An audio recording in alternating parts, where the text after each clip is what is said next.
नाथ नारायण वासुदेवं हे नाथ नारायण वासुदेवं हे नाथ नारायण वासुदेवं हरि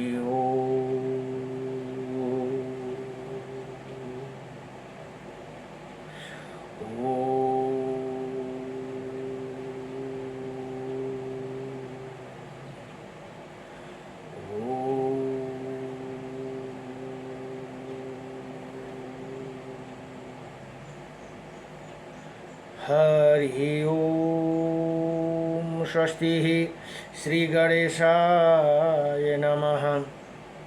ओम श्री सरस्वती नमः। ओम श्री वेदपुरुषाय नमः। श्रीमात्रपेत्रचरणकमलेभ्यो नमः। ओम श्री गुरुचरणकमलेभ्यो नमः। ओम समस्त कुलदेवता चरणकमलेभ्यो नमः। ओम समस्त पितृदेवता चरणकमलेभ्यो नमः। कृष्णं नारायणं वन्दे कृष्णं वन्दे व्रजप्रियं कृष्णं द्वैपायनं वन्दे कृष्णं वन्दे प्रीतासुतं वासुदेवं सुतदेवकं सचारुणमर्दनं देवकी परमानन्दं कृष्णं वन्दे जगद्गुरुं मुखं करोति वाचालं पंगुं लंघयते गिरिं यत्कृपातमहं वन्दे परमानन्दमाधवं कस्तूरितिलकं ललाटपटले वक्षस्थले कौस्तुभं नासाग्रे वरमौक्तिकं करतले वेणुकरे कङ्कणं सर्वज्ञ हरिचन्दनसुललितं कण्ठे च मुक्तं बलि गोपास्त्रीपरिवेष्टितो विजयते गोपालचूडामणि वंशी विभूषितकर्णं नवनीरदाभत पीताम्बरदारुणाभिमाफलधरोष्टः पूर्णेन्द्रसुन्दरमुख अरविन्दनेत्रात् कृष्णात् परं किमपि ततोऽहं न जाने। सच्चिदानन्दरूपायं विश्वोत्पत्यादिहेतवे विनाशायं श्रीकृष्णाय वयं नमः। ओम सच्चिदानन्दरूपायं विश्वोत्पत्यादिहेतवे विनाशायं श्रीकृष्णाय वयं नमः।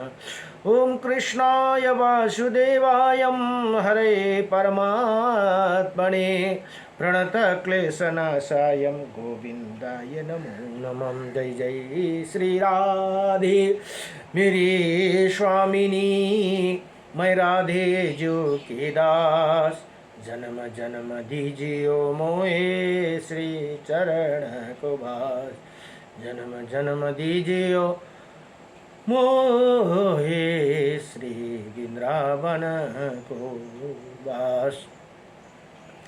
जय जय राधा रमण हरि, जय जय नवल किशोर, जय जय गोपी चितचोर प्रभु, जय जय माखन चोर, जन्म जन्म दीजियो मोहे श्री चरण कुबार, जन्म जन्म दीजियो मोहे श्री वृंदावन को वास। नारायणं नमस्कृतं नरं चैव नरोत्तमं, देवीं सरस्वतीं व्यासं ततो जयमुदीरयेत्। श्री परमात्मने नमः। ओम गुरुर्ब्रह्मा गुरुर्विष्णु गुरुर्देव महेश्वर, गुरुर्साक्षात् परं ब्रह्म तस्मै श्री गुरुदेव नमः। अखंडमंडलकारकं व्याप्तायनं चराचरं तत्पदं दर्शितं येन तस्मै श्रीगुरुदेव नमः। गुरुको चरण कमलले भवसागर अवतरण सकूं, जब जन्म भयो तब भूल भयो, अब जीव सुधारूं पाऊ परो।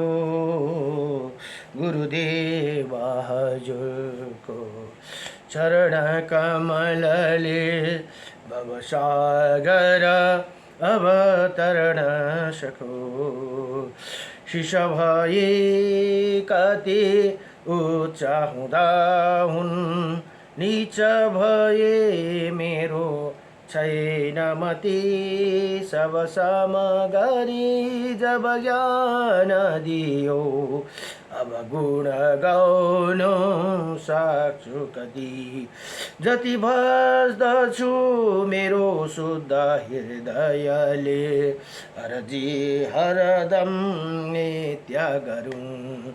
गुरुदेव हजुरको चरण कमलले भवसागर अवतरण सकूं, कर्म गरी जब मर्म बुझिन्न, धर्म दियौ तब करजी भए, अर्पण रहेछ तडपण बिचमा, अन्धो भई देव डुबन गए, अब छैन केही कोही छाया, हजुरको चरणलाई पूजन सकूं। गुरुदेव हजुरको चरण कमलले भवसागर अवतरण सकूं। गुरु बिना ज्ञान न उपजे, गुरु बिना मिले न मोक्षे, गुरु बिना लिखे न सत्य को, गुरु बिना मिटे न दोष। नमो भगवते वासुदेवाय। हरे राम राम राम हरे हरे। यहाँ श्री विष्णु अष्टविंशति नाम स्तोत्रम। अब यहाँ अर्जुनो वाचा किन्नु नामं शस्त्राणि जपते च पुनः पुनः, यानि नमानि दिव्यानि तानि चक्षुष केशव। हे भगवान, हे केशव, मनुष्य बार बार 1000 नाम को जप क्यों करते हैं, और जो आपके दिव्य नाम है उसका वर्णन कीजिए भनेर यहाँ बताउनु भयो। अब श्री भगवान वाचा, भगवान भन्नुहुन्छ मत्सम कुर्मं वराहं च वामनं च जनार्दनं, गोवर्धनं गोविन्दं पुण्डरीकाक्षं माधवं मधुसूदनं, पद्मनाभं सहस्राक्षं वनमालिं हलयुधं, गोवर्धनं हरिकेशौ वैकुण्ठं पुरुषोत्तमं, विश्वरूपं वासुदेवं रामनारायणं हरिं, दामोदरं श्रीधरं च वेदांगं गरुडध्वजं, अनन्तकृष्ण गोपालं जपते नास्ति पातकं, गावकोटिप्रदनश्यम् अश्वमेधस्य च कन्यादानं फलं कन्यादानं शास्त्राणां फलं प्राप्नोति मानव, अमावास्या व पूर्णिमास्य एकादश्यं तथैव च, सन्ध्याकालेश्वरे नित्यं प्रातःकाले तथैव च, मध्याह्न च जपे नित्यं सर्वै पापै प्रमोच्यते। श्री कृष्ण अर्जुन संवादे श्री विष्णु अष्टविंशति नाम स्तोत्रम संपूर्णम। श्री भगवान भन्नुहुन्छ हे अर्जुन, मत्स्य कूर्म वराह वामन जनार्दनम, गोविन्दम पुण्डरीकाक्ष माधवम मधुसूदनम, पद्मनाभम शास्त्राक्षं वनमाली हलायुधम, गोवर्धनम हरिकेशव वैकुण्ठम पुरुषोत्तमम, विश्वरूपम वासुदेवम देवम व रामनारायणम हरिं, दामोदरम श्रीधरम वेदांगचम गरुडध्वजम, अनंतम और कृष्ण गोपालम। इन नाम जप करने वाला मनुष्य का भीतर पाप नहीं रहते। ये 1 करोड़ गौदान र 100 अश्वमेध यज्ञ और 1000 कन्यादान गरेको फल प्राप्त हुन्छन्। अमावास्या पूर्णिमा तथा एकादशी तिथि को प्रतिदिन स्वयं प्रातः र मध्यम समय इसी नाम का स्मरण पूर्वक जप करने वाला पुरुष संपूर्ण पापों से मुक्ति हो जाती है भनेर यहाँ बताउनु भयो। नमो भगवते वासुदेवाय नमः। अहिले श्री वराह पुराण अध्ययन हुँदैछन्। वराह पुराणमा जम्मा 217 अध्याय 117 पुराणको र रेखा चित्र गरेर जम्मा 217 अध्याय छन्। यहाँ भने 10,000 श्लोक भनेर, यसै त पुरामा 24,000 श्लोक भनेर बताइएको छ, तर यसमा अहिले 10,000 श्लोक मात्रै छन्। अब हिजो 137 अध्याय हिजोको सम्म, आज 138 अध्यायमा हिजोको प्रसङ्गमा ये थियो भने 137 अध्यायमा बराह क्षेत्र के महिमा के प्रसंग में गिद्ध और श्रृंगाल का वृत्तांत तथा आदित्यों का वरदान भनेर हिजोको प्रसङ्गमा। आजको प्रसङ्गमा छ बराह क्षेत्रवर्ती आदित्य तीर्थ का प्रभाव खञ्जरीट की कथा भनेर यहाँ बताउनुहुन्छ। अब यसमा भन्नुहुन्छ, सुतजी हे भगवान भनेर बराह के हे मुखारविंद से बराह क्षेत्र की महिमा गुण स्थिति और जयंतर परिवर्तन की शक्ति सुनकर पृथ्वी देवी का हृदय आश्चर्य से भर गया भनेर यहाँ सुताजी भन्नुहुन्छ भगवानसँग। अतः उन्हें भगवान नारायण से कहा, प्रभु हे बराह क्षेत्र में मरा हुआ प्राणी न चाहने पर भी मनुष्य जन्म पाने का अधिकारी हो जाते हैं। अतः निसंदेह ये क्षेत्र बहुत पवित्र है भनेर यहाँ बताउनु भयो।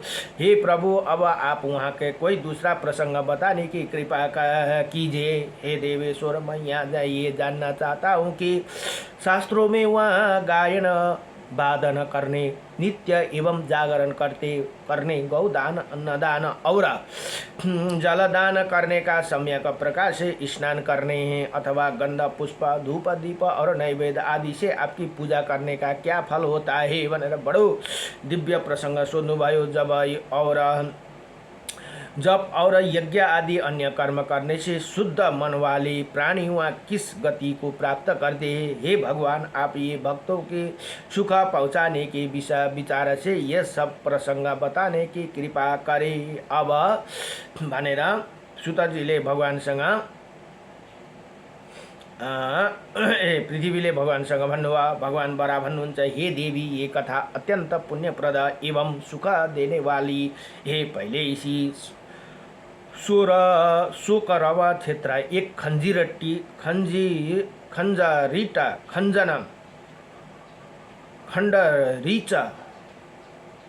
पंक्षी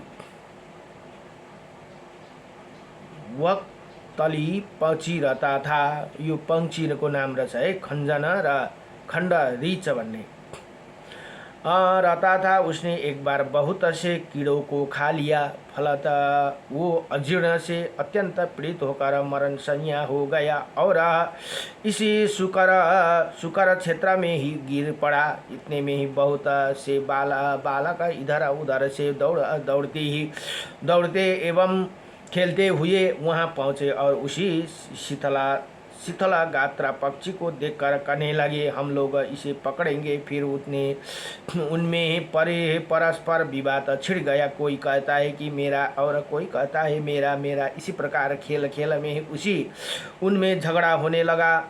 उसे और महान कोलाहल मच गया। तब एक बालक ने उसे उठाकर गंगा के जल में फेंक दिया। साथ ही कहा, भाई, ये तुम्ही ही लोगों को है, इसमें मेरा कोई प्रायोजन नहीं है। वसुन्ध भनेर यहाँ भन्नुहुन्छ, हे वसुन्धरे, इसी प्रकार वो मूर्ख वो मृत खण्डरीच पंक्षी गंगा के जल में भलीभांति भीग गया। जहाँ वहाँ गंगा में पड़ा था भने, जहाँ गंगा भनेको के अरे कौशिकी गंगा, त्यहाँनिर कौशिकी गंगा हुनुहुन्छ।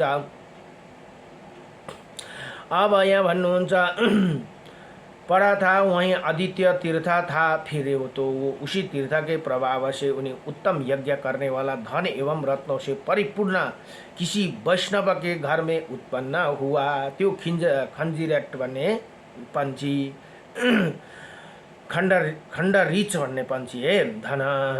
घर में उत्पन्न हुआ। हे वसुंधरे, वो रूपवान गुणवान विवेकी पवित्र तथा मुझमें भक्ति रखने वाला पुरुष हुआ भनेर यहाँ भन्नुहुन्छ। हे सुभद्रेशु, हे सुवर्ते, इसी प्रकार उसी बालक के 12 वर्ष बीत गए। एक बार जब माता और पिता सुख से बैठे हुए थे, उन पर उन्हीं गुणी बालक की दृष्टि पड़ी। उन्होंने पृथ्वी पर सिर रखकर उन्हें प्रणाम करके कहा, पिताजी, यदि आप लोग मेरे प्रिय करने चाहते हो तो मुझे एक बार देने की कृपा वर देने की कृपा करें। मेरी प्रार्थना यही कि आप दोनों मेरे मनोरथ को किसी प्रकार की बाधा न डालो। हे पिताजी, मैं सत्य की शपथ खाकर कहता हूँ, आप मेरे गुरु हे, जैसे आप कहोगे वही होगा भनेर यहाँ बताउनुहुन्छ। र 12 वर्षको कुरा यहाँ कसरी आयो भने नानीहरूलाई 12 वर्षदेखि उता मात्रै बाबाआमाको गोडामा ढोगाउनु पर्छ है। 12 वर्षसम्म ढोगाउनु हुँदैन। 12 वर्ष नपुगिन्जेलसम्म भगवानकै रूप मानिएको हुन्छन् बालकहरूलाई। त्यसले गर्दाखेरि 12 वर्ष जब टेक्छ, 11 पुरा पुगेर 12 लाग्छ, अनि मात्रै भगवान मातापिताको गोडामा ढोगाउनु पर्दछ भने यहाँ पनि त्यही कुरा आयो। 12 वर्ष पुगेर मात्रै आफ्नो मातापितालाई ढोगेर ती पुत्रले भन्दैछन्, मलाई एउटा वर देने की कृपा करे। मेरी प्रार्थना यही कि आप दोनों मेरे मनोरथ किसी प्रकार की बाधा न डाले। हे पिताजी, सत्य की शपथ खाकर कहता हूँ, आप मेरे गुरु है। त्यही कारण प्रथम गुरु नै माता पिता हुन्, माता पिता नै गुरु हुन्, माता पिता नै भगवान हुन् भनेर शास्त्रले बताइएको छन्। आप कहेंगे वही होगा। देवी, आपने पुत्र की ये बात सुनकर दंपति हर्ष से भर गई और उन्होंने सुंदर नेत्र वाले बालक से ये बात कही, पुत्र, तुम जो जो कहोगे और जो कुछ तुम्हें हृदय में बात ही, हम लोग वो सब कर देंगे। बस अब तू विश्वास पूर्वक बोलो। पुत्र, हमारी 3000 गाय है जो सभी खूब दूध देती है। तुम जिसे चाहे उसमें इन्हें दे सकते हो। अब इनमें से लेस मात्र विचार की आवश्यकता नहीं है। यदि तुम चाहे तो हमारा व्यापार का कम बहुत विख्यात है, उसकी भी सारा अधिकार तुम्हें सौंप दूंगा। तुम नयनीयपूर्वक उसकी व्यवस्था करो अथवा मित्रों का धन बांट दो। पुत्र, तुम धन धान्य रत्न आदि जिसे भी चाहे उसे दे सकते हो, इसमें कोई प्रतिबंध नहीं है भनेर आफ्ना माता पिताले ती पुत्रलाई भन्दैछन्। हामी अच्छे कुल तथा जाति में उत्पन्न बहुत सी सुंदर भली कन्याओं को विवाह विधि के द्वारा तुम्हें प्राप्त कर सकते हैं। हे सौम्या, यदि तुम्हारे मन में जैसे पूर्व के है वैसे लोग वेद में कहे हुए विधान के अनुसार यज्ञ करते थे, उसे यज्ञ की इच्छा हो तो तुम उसे भी कर सकते हो। वैश्यों का कर्म खेती है, इसीलिए 8 बलवान बेलों द्वारा चलाने वाला 100 हल भी हमारा पास है। फिर तुम भी क्या पाना चाहते हो? जितने ब्राह्मणों को भोजन कराकर तुम तृप्त करना चाहते हो, ये कार्य तथा अन्य कुछ कार्य भी जैसे चाहो वैसे ही स्वच्छ अनुसार संपन्न कर सकते हो भनेर आफ्नो पिताले पुत्रलाई यहाँ भन्छन्। हे वसुंधरे, अपने माता पिता का बात सुनकर उस धर्मात्मा बालक ने उसके चरण पकड़ लिया और उसने कहने लगे, गौदान से इन समय मेरा कोई प्रयोजन नहीं, न मित्र के विषय में मुझे कोई चिंता है, न मुझे विवाह का यज्ञ फल भी अभिष्ट है। मैं व्यापार का काम करूँगा भनेर यहाँ भन्नुहुन्छ। खेती और गौरक्षा में मेरे समय व्यतीत हो भनेर यस्तो खालको वरदान मागे। अब हेर्नुहोस् है, अथवा संपूर्ण अतिथियों का सत्कार करूँ, इन बातों के लिए मेरे हृदय में कोई आसक्ति नहीं। पिताजी, मेरे मन में तो बस भगवान नारायण के क्षेत्र शोकरव बड़ा क्षेत्र की ही एक प्रगाढ़ चिंता है। हे देवी, बालक के माता पिता दोनों मेरे उपासक थे।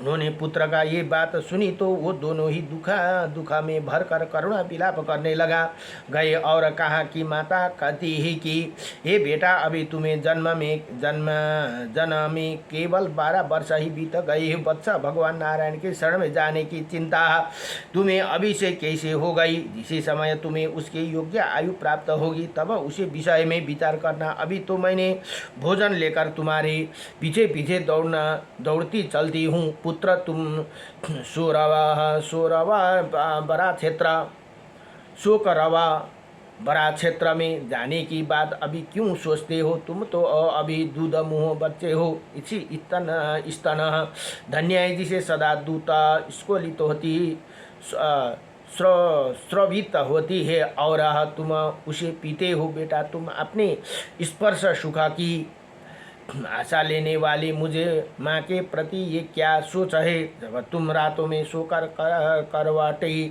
बदलते हो तो उसी समय अब भी मुझे माँ माँ कहकर पुकारते हो। फिर बड़ा क्षेत्र जाने की तथा नारायण के आश्रम की इसी प्रकार बात क्यों सोचते हो भनेर यहाँ भन्नुहुन्छ। तुम जब खेलते हो तो अन्य स्त्री भी बड़े स्नेह से तुम्हारा स्पर्श करती है। वत्स किसान की भी कहीं खेतों में घर पर अथवा अपने परिजनों में तुम्हारा कोई अपराध नहीं किया, न कोरोड़े कुदमी कोई कटु वचन तो नहीं कहा। तुम्हें डरवाने के लिए भी मैंने कभी अपने हाथों में छड़ी नहीं ली। फिर पुत्र तुम्हारे इसी निर्वेद वैराग्य का कारण क्या है भनेर यहाँ आफ्नो माताजीले ती पुत्रलाई सोध्दछन्। यी पुत्र ती जो खञ्जिरटी भन्ने पंक्षी थिए त्यसबाट मरेपछि यी पुत्रको जन्म भएको हे वसुधे भनेर यहाँ भगवान पृथ्वी मातालाई भन्नुहुन्छ। माता की ये बात सुनकर उसी बालक ने उसे मधुर वचन से कहा, माँ मैं तुम्हारे गर्भ में रह चुका हूँ, तुम्हारे उदर में मेरे जन्म हुआ है, तुम्हारी गोद में खेला हूँ, प्रेम से मैंने तुम्हें स्तन का पान किया है, धूल लगे है हुए शरीर तुम्हारी गोद में बैठा हूँ। माता तुम मुझ पर जो इतनी करुणा करती हो ये तुम्हारे लिए उचित ही है, किंतु मेरी पूजनीय माँ तुम अब पुत्र सम्बन्धी मोह का परित्याग करो भनेर यस्तो बडो ज्ञान मातालाई दिनुभयो। ये संसार एक घोर महासागर के समान है, यहाँ प्राणी आते हैं और चले जाते हैं, कुछ लोग तो चले गए और कुछ लोग जा रहे। कोई जीव दिखता है, कोई और नष्ट हो जाती है और कभी दिखाई ना पड़ता। इसी प्रकार कौन किसी का जन्म कहाँ उसका संबंध हुआ, किसी का कौन माता हुई और कौन किसी का पिता हुआ, इसमें कोई ठिकाना नहीं है भनेर यहाँ यसो दिव्य ज्ञान दिनुहुँदैछ। हजारों माता पिता, सैकड़ों पुत्र और स्त्रियां प्रत्येक जन्म में आते जाते रहते हैं, फिर भी वो किसी को ना हुआ। हम ही किसी को रहे। अतः माँ इसी प्रकार की चिंता में पड़कर तुम्हें कभी भी सोच नहीं करना चाहिए।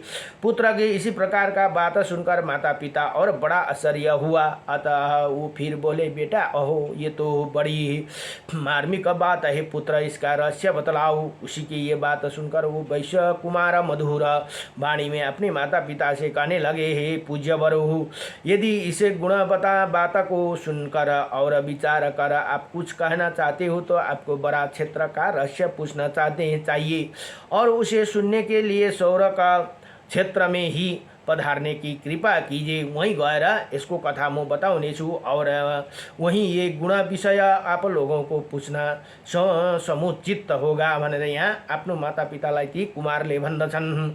वहाँ मैं अपनी भी एक आश्चर्यकारी बात बतलाऊंगा पिताजी। शोकरवा क्षेत्र के एक सूर्य तीर्थ है, वहाँ पहुँच जाने पर ये बात बतलाऊंगा। इस पर दंपति ने पुत्र से कहा, बहुत अच्छा है। फिर उसी बालक को माता पिता दोनों शोकरवा तीर्थ में जाने का संकल्प किया। उन्होंने सब प्रकार के द्रव्य साथों में लिया और शोकरवा तीर्थ के लिए चल पड़े। हे कमला पात्रे के समान बड़े बड़े नेत्र वाले उसी वैश्य के नेता ने अपने जाने की पहले 20,000 गायों के ही सबसे आगे हकवाया। फिर उनके सभी परिजन द्रव्यों सहित प्रस्थित हुए। उनके घरों में जो कुछ था वो सब कुछ उन्होंने भगवान नारायण को समर्पित कर दिया। फिर माघ मास की त्रयोदशी तिथि को दिन पूर्वाह काल में अपने सभी सहजन को संबंधियों को बुलाकर विधि पूर्वक शुभ मुहूर्त उसे स्वयं भी यात्रा कर दी। भगवान नारायण का दर्शन होगा। इसमें उनके मन में बड़ा हर्ष था। श्री हरि के प्रेम से प्रवाहित तो वो सभी लोग बहुत समय पश्चात वैशाख मास की द्वादशी तिथि का दिन क्षेत्र में बड़ा दिन मेरे क्षेत्र में आ गए। वहाँ पहुँचने पर सभी ने विधि पूर्वक स्नान कर पितरों को तर्पण किया।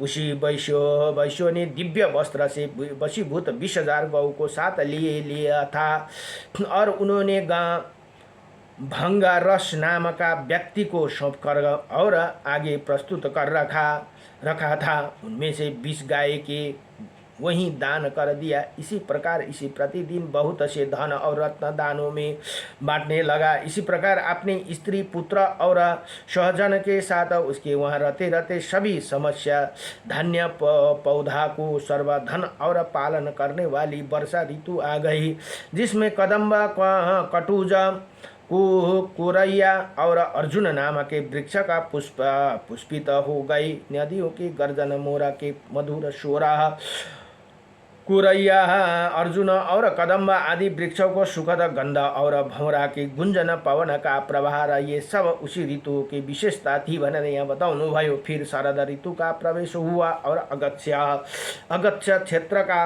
नक्षत्र का उदय हुआ। ताड़ा गाँव के जल में ही स्वच्छता आ गई।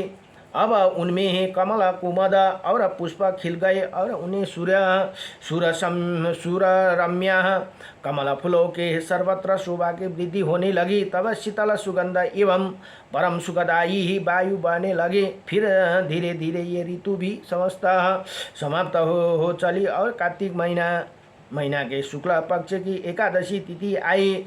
हे शुभ्र उसी समय उसी वैश्य दंपति ने स्नान कर रेशमी वस्त्र धारण किया और अपने पुत्र से कहा, पुत्र, हम लोग यहाँ 6 महीने सुखपूर्वक रह चुके। आज द्वादशी तिथि है आ गई। अब हम वो गोपनीय बात हम लोगों को तुम क्यों नहीं बताते भनेर यहाँ बताउनुहुन्छ, जिसे तुमने ये आकर बताने की कहा था।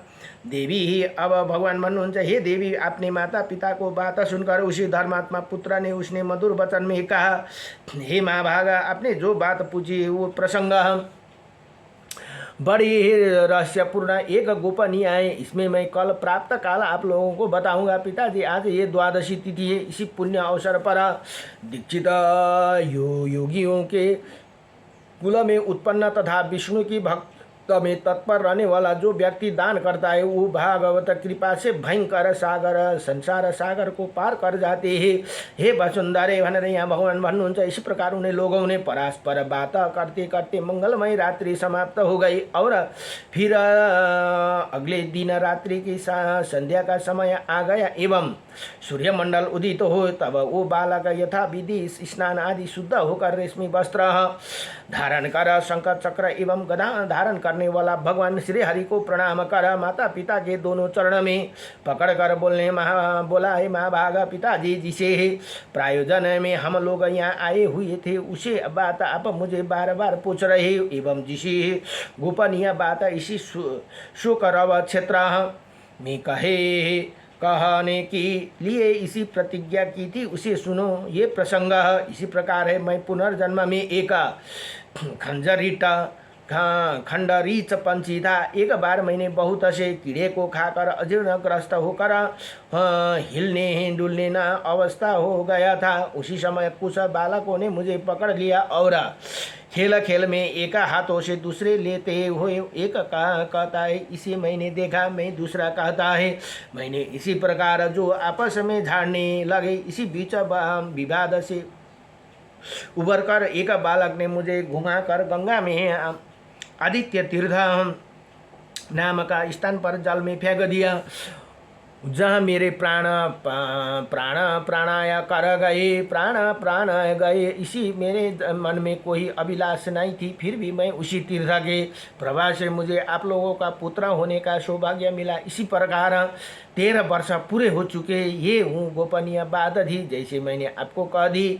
इस पर माता पिता पुनः बोले, पुत्र, भगवान विष्णु के बतलाए जितने कर्म है उनमें तुम जिस कार्य को कर्म को करोगे उन्हें हम भी विधि पूर्वक संपन्न करेंगे। शास्त्र कहती है कि घटमाला कर्म संसार में मुक्त करने के लिए परम साधन है भनेर यहाँ बताउनु भयो। अतः वो सभी कुछ दिनों तक उसका आचरण करते हुए मेरी उपासना में संलग्न रही। पर्याप्त धर्म अनुष्ठान के बाद उनकी नश्वर शरीर छूट गया और अपने धर्म के प्रभाव से मेरे क्षेत्र की महिमा से संसार से मुक्त होकर श्वेत द्वीप में पधारे भनेर यहाँ भन्नुभयो। जो लोग उनके साथ गए थे वो योग में निरत हो गए और उसके शरीर में कमल के समान गंध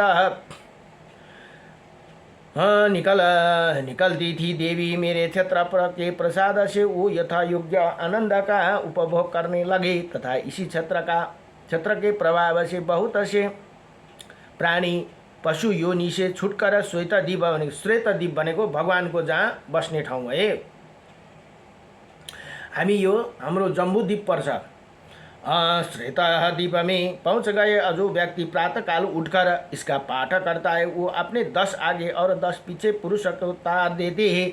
मूर्ख पापी है शास्त्र निंदाता और चुगलीखोर व्यक्ति को सामने इसी व्याख्या पाठ ना करना चाहिए। ब्राह्मण के समाज में अथवा अकेले एकांत स्थान में इसका अध्ययन करें क्योंकि ये संपूर्ण संसार के मुक्त करने के लिए परम साधन है भनेर यहाँ बताउनु भयो। यति भनेर श्री वराह पुराण को 138 अध्यायमा 138 अध्यायमा बरात क्षेत्रवर्ती आदित्य तीर्थ का प्रभाव से खंजीरट की कथा भनेर पंक्षी को कथा भनेर यहाँ बताउनु भयो। नमो भगवते वासुदेवायम हरे परमात्मने नमः प्रणत क्लेशनाशायम गोविंदाय नमो नमः। श्री कृष्ण गोविंद हरे मुरारी हे नाथ नारायण वासुदेवम। नमो भगवते वासुदेवायम।